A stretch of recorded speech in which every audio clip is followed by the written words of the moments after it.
Okay, so good day everyone. For today, we're going to have a discussions about sustainability and corporate social responsibility.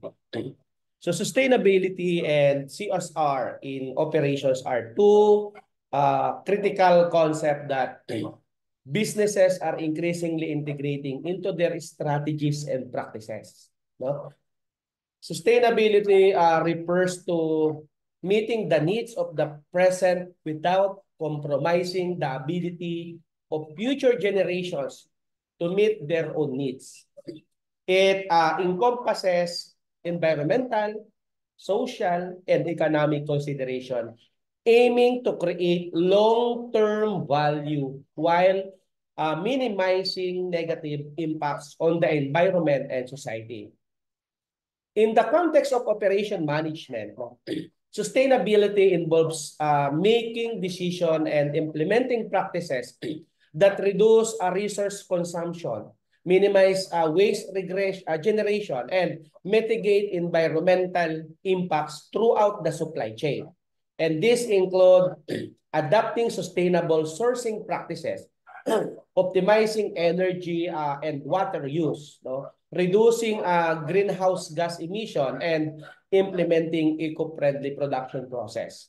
Corporate social responsibility, on the other hand, involves business taking responsibility for the social and environmental impacts of their operations and activities. It encompasses a wide range of initiatives aimed, no, at contributing positively to society, such as philanthropy, ethical labor practices, community engagement, and diversity and inclusion efforts. And to give us more details about the topic, let us all welcome our presenter. Go ahead. Happy morning, Dean. Happy morning, classmates. So my report is about corporate social responsibility. So at the end of this report, we will be able to define sustainability in the context of business operations, to identify key environmental, social, and economic consideration for sustainable operations. 3, explore the implication of sustainable practices and long-term business viability. And 4, examine strategies for integrating sustainability into various facets of business operations. 5 is to discuss the role of innovation in creating sustainable process and products.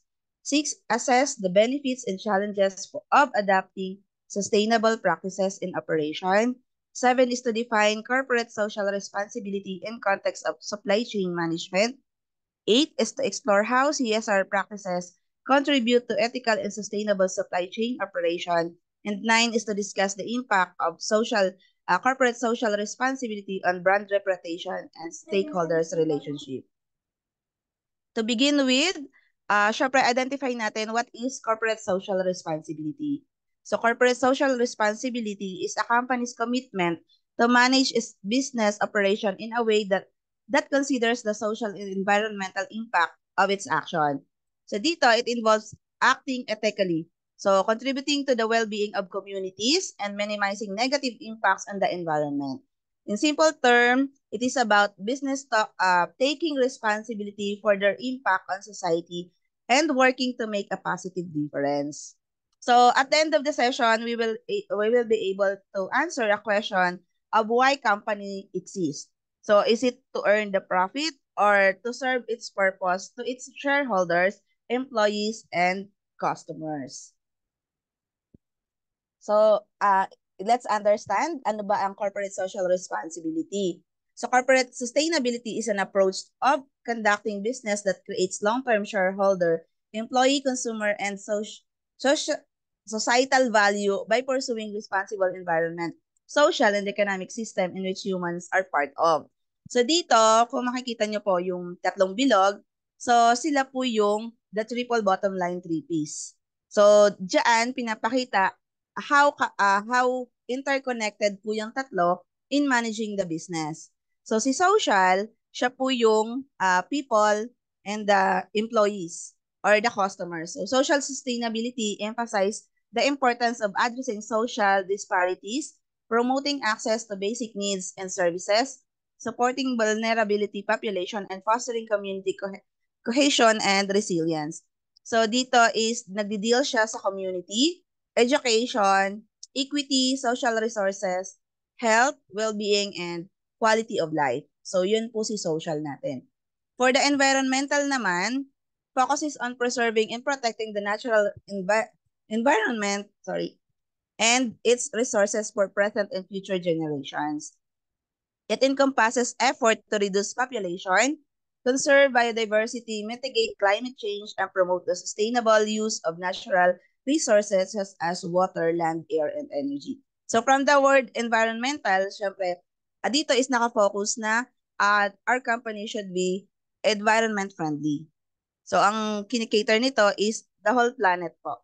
So yun. So pangatlo is the economic, which involves promoting economic growth, innovation, efficiency, and productivity while ensuring that development is environmentally sustainable and socially inclusive. So si economic, siya naman si profit in short. So dito is kumbaga ito yung parang before mo i-consider si profit like other businesses. So mayroon kang people, meron ka ding planet na kailangang i-consider in running in your business. So the types of corporate social responsibility. So meron tayong philanthropic. So si philanthropic is making world a better place. So siya yung responsible to serve the mankind. So yun siya. Parang improving society. Yun yung kanyang goal. For the environmental naman, syempre earth-friendly siya. So companies will undoubtedly satisfy their monetary obligations since the consciousness of environmental issues is developing generally among the consumers. So dito naman yung lahat ng environmental friendly, mapa raw materials, um, 'di ba, yung sa mga productions natin na nakaka-cause ng mga pollutions and everything. So dito yan kino-consider sa environmental natin. For the economic naman, siya yung nagki-cater sa financial decision para naman sa profit ng isang corporation or isang company. So, responsibility is an interconnected domain that concentrates to find some kind of equivalence between business, environmental, and philanthropic works. Kumbaga, with consideration doon sa philanthropic and environmental, meron akong decision making that would generate profit pa rin at the end of the day doon sa aking company. For ethical naman, ensuring fair labor practices for employees. Kumbaga, ito na yung equality. So, ang goal nito is to operate fairly. Ayan. So, what is ISO 26,000? So, in release of 26000 is a set of voluntary standards to help companies implement corporate social responsibility. So, ito po is kinreate to guide the companies ano po yung dapat requirement na inimit ko as a company with regards to standards ng social responsibility and organizations translate CSR principles into practical action. So dito, ito yung may mga guides na nakikreate para alam ng company ano yung dapat kong i-meet within my organization. So why should a company implement CSR strategies? Una, ano ba yung benefit ng CSR? So knowing the company is promoting good cause, employee satisfaction may increase and retention of staff may be strengthened. In addition, members of society may be more likely to choose to transact with companies that are attempting to make a more conscious positive impact beyond the scope of its business. So 'di ba, sa ngayon na panahon, so yung mga matatalino na rin yung ating mga consumers, so they are also selecting ano ba yung product na magagamit ko at the same time, makakatulong din siya pabalik sa planet ko. Or ano ba yung effect niya in terms naman sa environment ko. So for brand recognition naman, incorporating CSR into your brand strategy, you can not only make a positive impact on society, but also enhance your brand's reputation and recognition.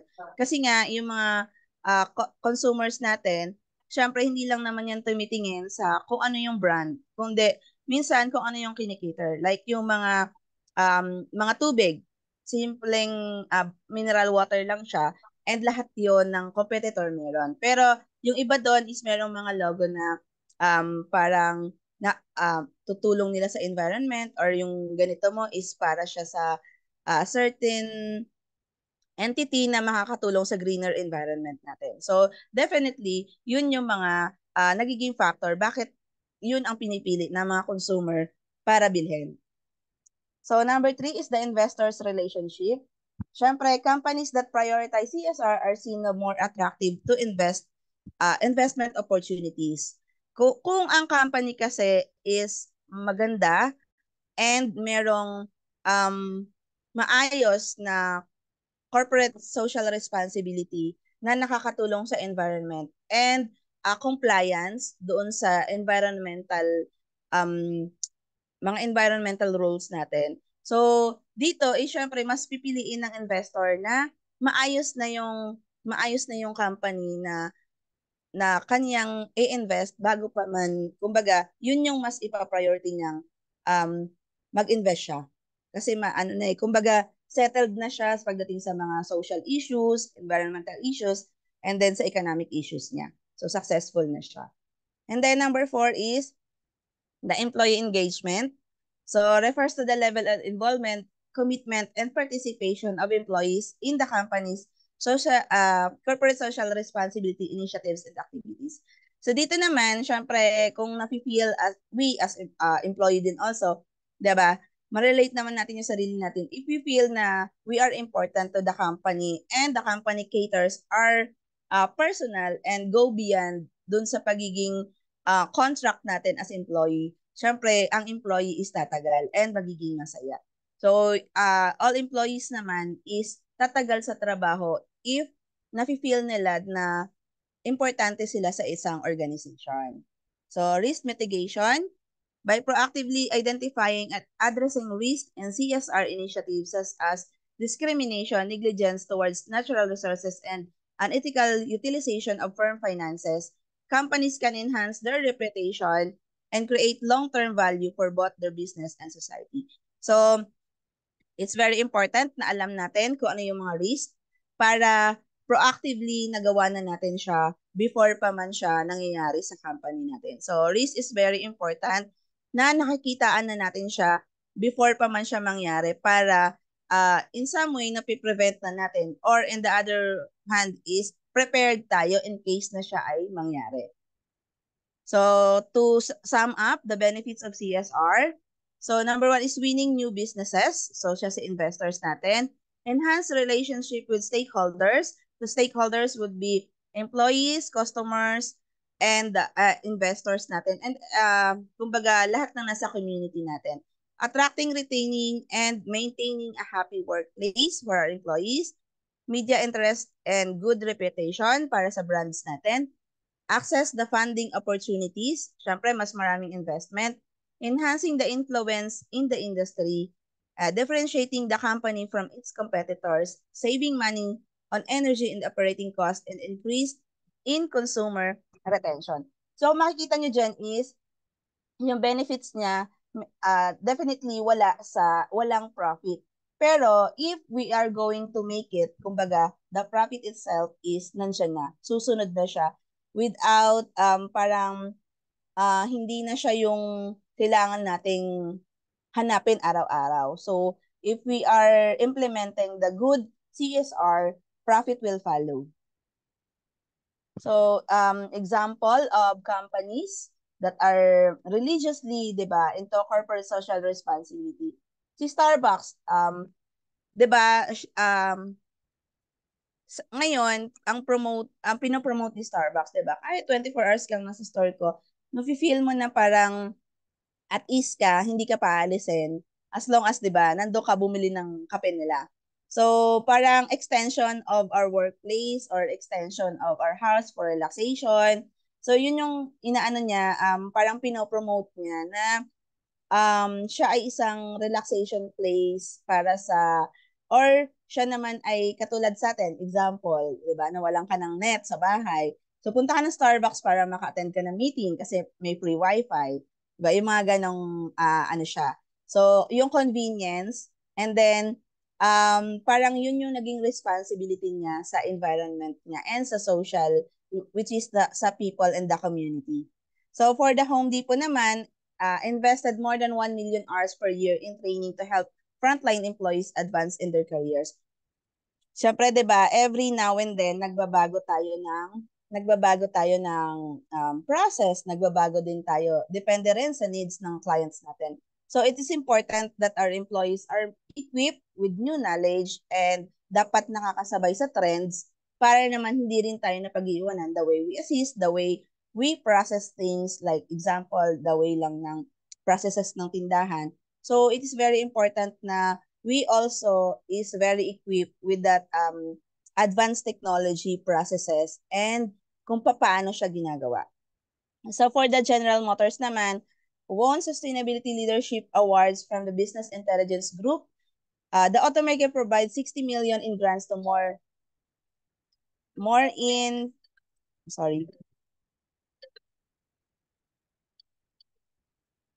The automaker provides 60 million in grants to more than 400 US non-profit focusing on social issues, and its agreement in place to use 100% renewable electricity at its US site by 2025. So, ito is promoting naman na kung magiging renewable electricity na siya, syempre mababawasan yung pollution natin sa ano. Tsaka isa pa dito isi-add ko, napadaan na ako sa mall last time.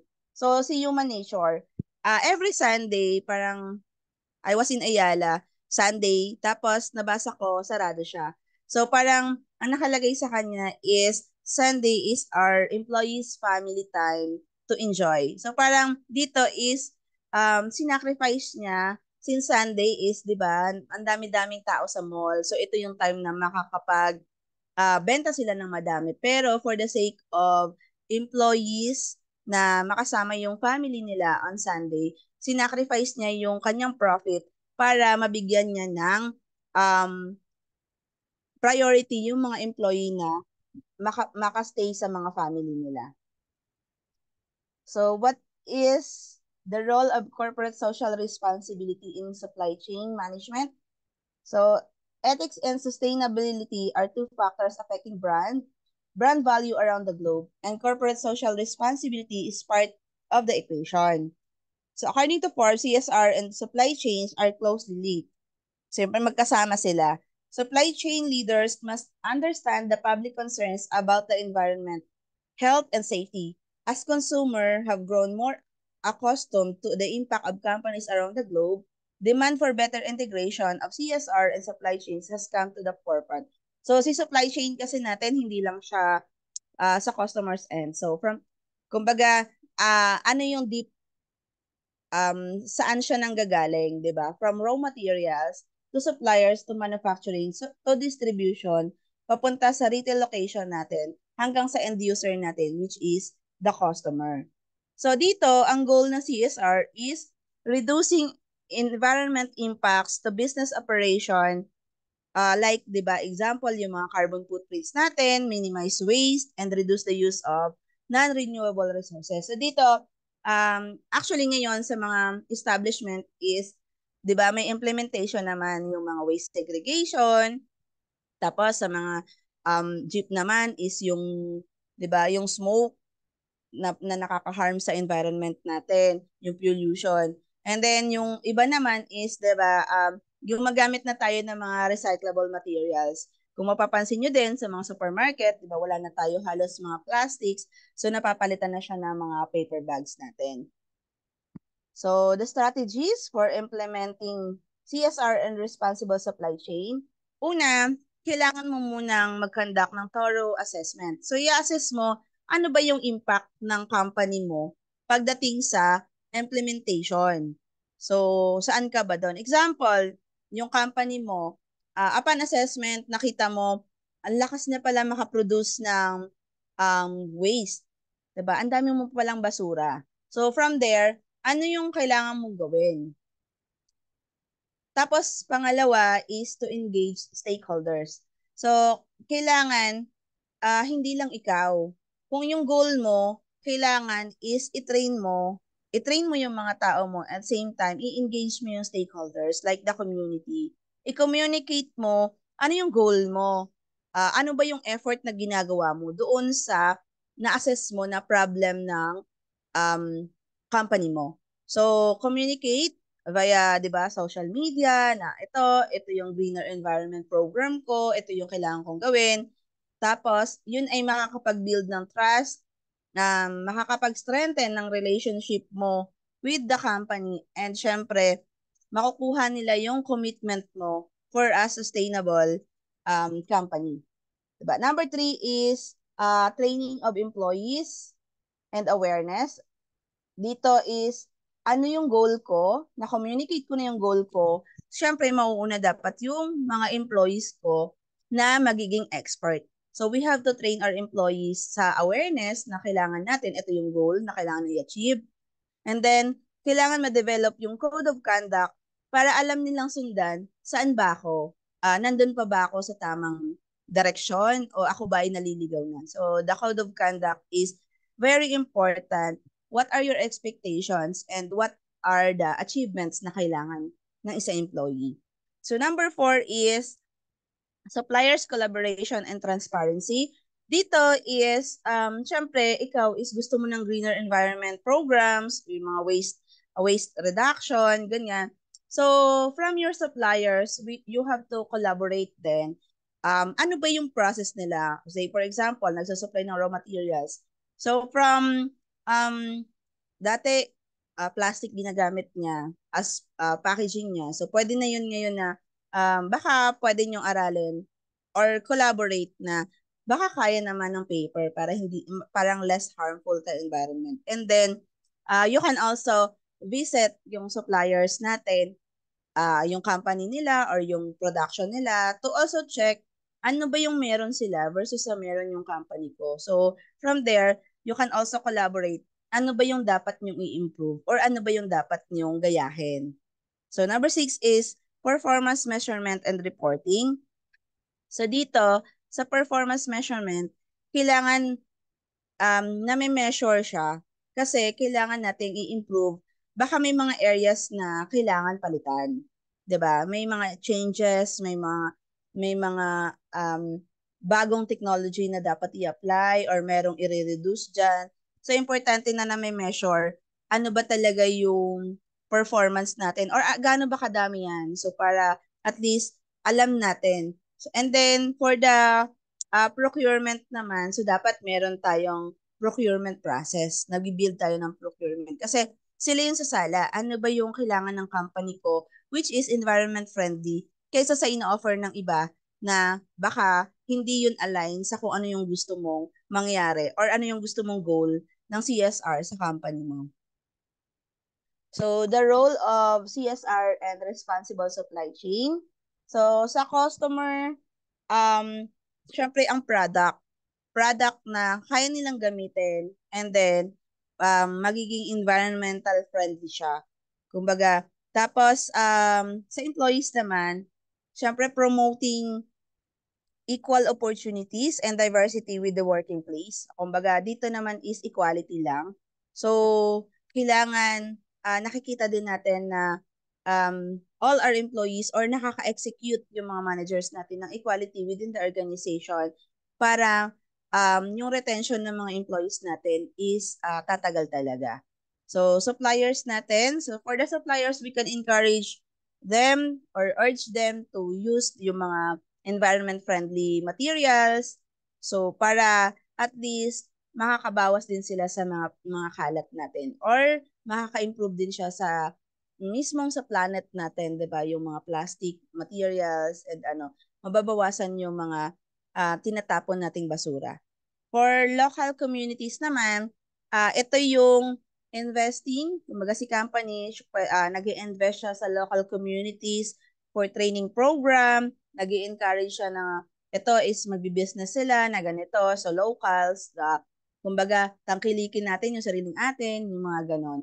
So dito yan na kumbaga yung effort ng company is na kumbaga nabibigyan niya ng investment itong local communities para makilala din siya. And para ma-promote ano ba yung goal ng or objective ng isang company. So, number 5 is the investors. So, investors, pag nakita na ng investors na maayos ka sa CSR mo and compliant ka with the environmental requirements and the government requirements, so si investor is mabilis lang siyang mag-decide to invest with you kasi nga wala na masyadong hassle, wala na siyang babaguhin eh. It's just parang yung pera ko is mag-aantay lang din ako ng profit kasi na-organize mo na yung structure mo from the very beginning and kung ano yung importance mo pagdating naman sa ating parang sa ating planet. So, regulatory bodies, it's important na nagkakandak tayo ng audits, nagre-require tayo ng mga certificates and requiring sustainable projects para naman at the end of the day is talagang tayo ay compliant sa kung ano man yung nire-regulate sa atin ng government. So, the evolution of CSR and responsible supply chain in the modern business. So, number 1 is shift from philanthropy to strategic CSR. So, di ba si philanthropy is, siya lang si make the world better. Kumbaga, make the world a better place. So, isi-shift natin siya into strategic. Hindi lang siya better place, pero ano yung impact ko sa isang place. So, embracing the circular economy.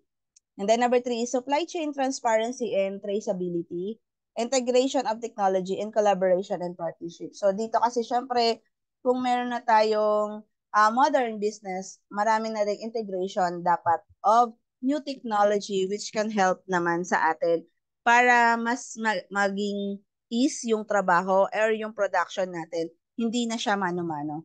So collaboration and partnership, syempre, hindi naman tayo natatapos sa perfect na tayo. So, every day is a learning. So, we have to collaborate and partnership para may makuha din tayong ano yung mga dapat natin i-improve or ano yung mga dapat natin i-continue sa ating business. So, dito lang, di ba, parang ideally, yun yung gagawin natin. Pero, what are the challenges na nagpapahirap? Bakit hindi natin na-perfect na ma-attain yung CSR upon implementation? Una, financial constraints. Siyempre, kung yung funding natin is hindi naman ganun kalaki for that project, so possible, hindi siya maging reality. So, number 2 is resistance to change. So, ito yung pinakamahirap. Pag yung mga projects natin is, una pa lang from the top pa lang is meron ng resistance to change. So, hindi natin siya ma-implement all across kung meron doon na hindi talaga nagko-cooperate to change. So, complex supply chain, ito yung marami na halo-halo tapos hindi masyadong na-organize yung mga supply chains natin. So, dito nagkakaroon din tayo ng conflict. And then, lack of standardized metrics. Kumbaga dito is wala tayong na-follow. Ano ba yung expectations natin? Ano ba yung kailangan nila? So, dito din kung labo-labo tayo, so malamang na mag-fail din yung pag-implement natin. And then number 5 is greenwashing and lack of transparency. Siyempre kung dito is hindi nila nakikita ano yung naging effect or ano na ba yung status natin. So, it's very important na merong transparency sa buong department na nagpapa-implement as well as doon sa magiging recipient ng project para mas ma-appreciate nila yung value. Hindi yung ito lang yung pinapatupad ko, kundi ano yung maitutulong nito pagka ito ay naging feasible. So, yun. And then, how CSR and responsible supply chain contribute to sustainable ethical business. So, in conclusion, corporate social responsibility and responsible supply chains are critical components of sustainable and ethical business practices. So, companies that embrace CSR not only meet their social and environmental obligation but also enjoy numerous benefits, including enhanced reputation, customer loyalty, and financial performance. Implementing responsible supply chains ensure that the sourcing and production of goods and services are done in an ethical and sustainable manner, and addressing social and environmental concerns throughout the supply chain. So by adopting strategies as stakeholder engagement, supplier collaboration, and employee trainings, companies can successfully integrate CSR and responsible supply chain practices into operation. So, dito is, ano ba yung mga future trends na kailangan? So, meron tayong adoption to emerging technologies, increased focus on social impact, so collaboration for systematic change, emphasis on circular economy and waste reduction, and increased regulation and reporting requirements. So, dito is very important na in our company, kailangan nakikita na natin ano yung future. So, yan, kailangan natin laging ready. Ano yung next? Kaya natin sa una pa lang is inaaral na natin ano yung magiging risk para tuloy-tuloy lang yung pag-improve ng company. Kasi tuloy-tuloy din naman yung mga bagong technologies and bagong mga inventions. So, dapat nandun tayo lagi, on track tayo sa nakakasunod tayo. So, what are the ethical issues in business? So, ano ba yung ethical issues ng tindahan natin? So, normally, unethical leadership, toxic workplace culture, discrimination and harassment, unrealistic and conflicting goals, questionable use of company technology, data privacy, health and safety, and favoritism and nepotism. So, dito naman is, ito yung mga karaniwang dahilan din na sa socials is yung mga employees natin, hindi sila tumatagal or nagkakaroon tayo dun sa supply chain natin ng pilay kasi wala tayong mga employees na pwedeng mag-support doon sa mga programs natin. So, how to build ethical organization? So, simple lang yan. Establish a good framework and empower employees to raise ethical concerns.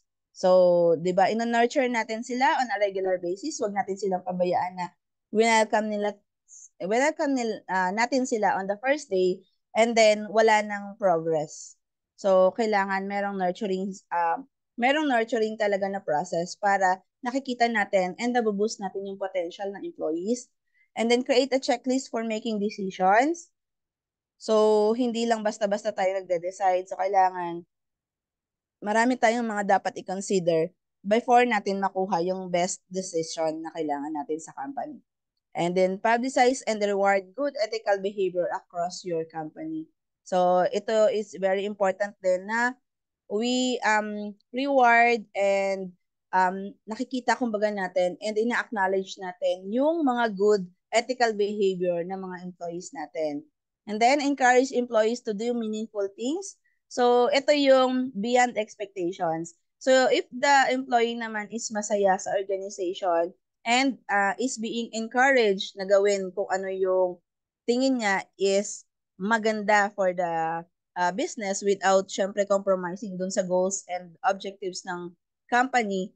So dito is pwede mo silang i-encourage to do more or to parang mag-isip pa ano pa yung pwede, ano pa yung kailangan nating i-improve. So with this business ethics, ito yung employee natin is kailangan siya may protection, may trust siya sa company na aalagaan siya.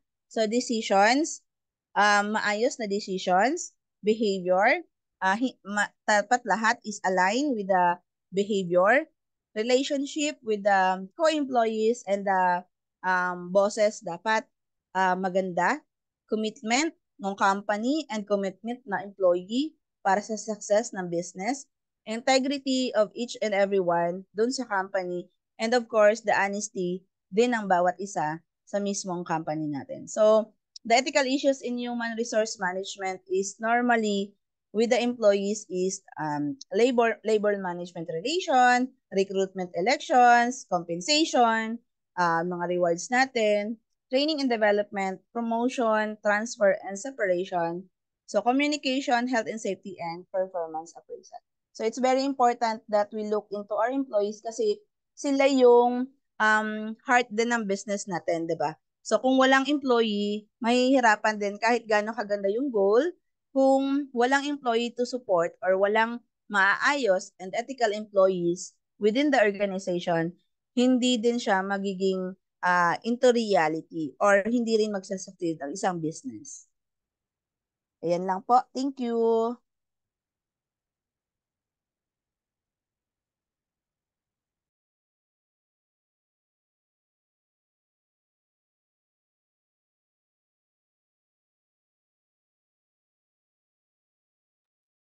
That's all for my report, sir.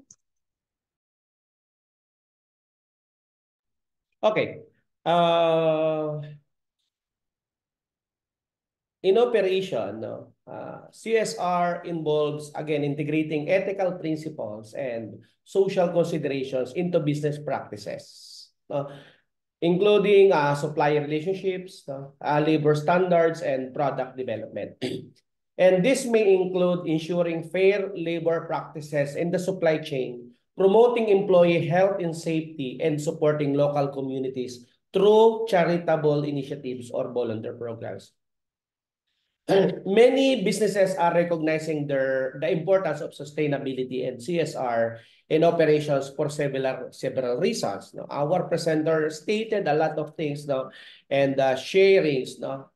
But of course, there is a growing consumer demand for environmentally friendly and socially responsible products and services. So, adapting sustainable and ethical practices can enhance brand reputation, no? Build customer loyalty, and create a competitive advantage in the market. Stakeholders such as investors, no? Employees, and regulators are increasingly scrutinizing businesses' environmental and social performance. Companies that demonstrate a commitment to sustainability and CSR are more likely to attract investment, talent, and support from stakeholders, leading to a long-term success and resilience. So, I believe, no, that integrating sustainability and CSR into operations can drive operational efficiencies and cost saving. Let's say, for example, investing in energy efficient technologies can reduce utility costs, while optimizing supply chain processes can minimize waste, no, and improve resource utilization.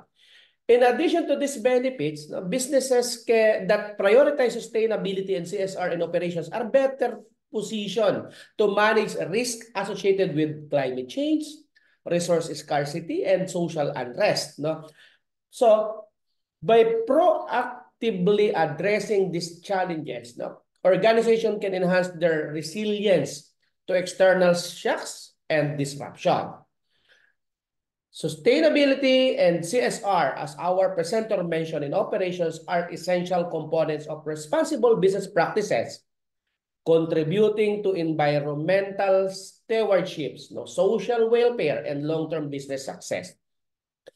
By integrating these principles, no, into their operations, business can create value for stakeholders, mitigate risk, and of course, it can contribute to a more sustainable and equitable future. So I think that's it for this topic.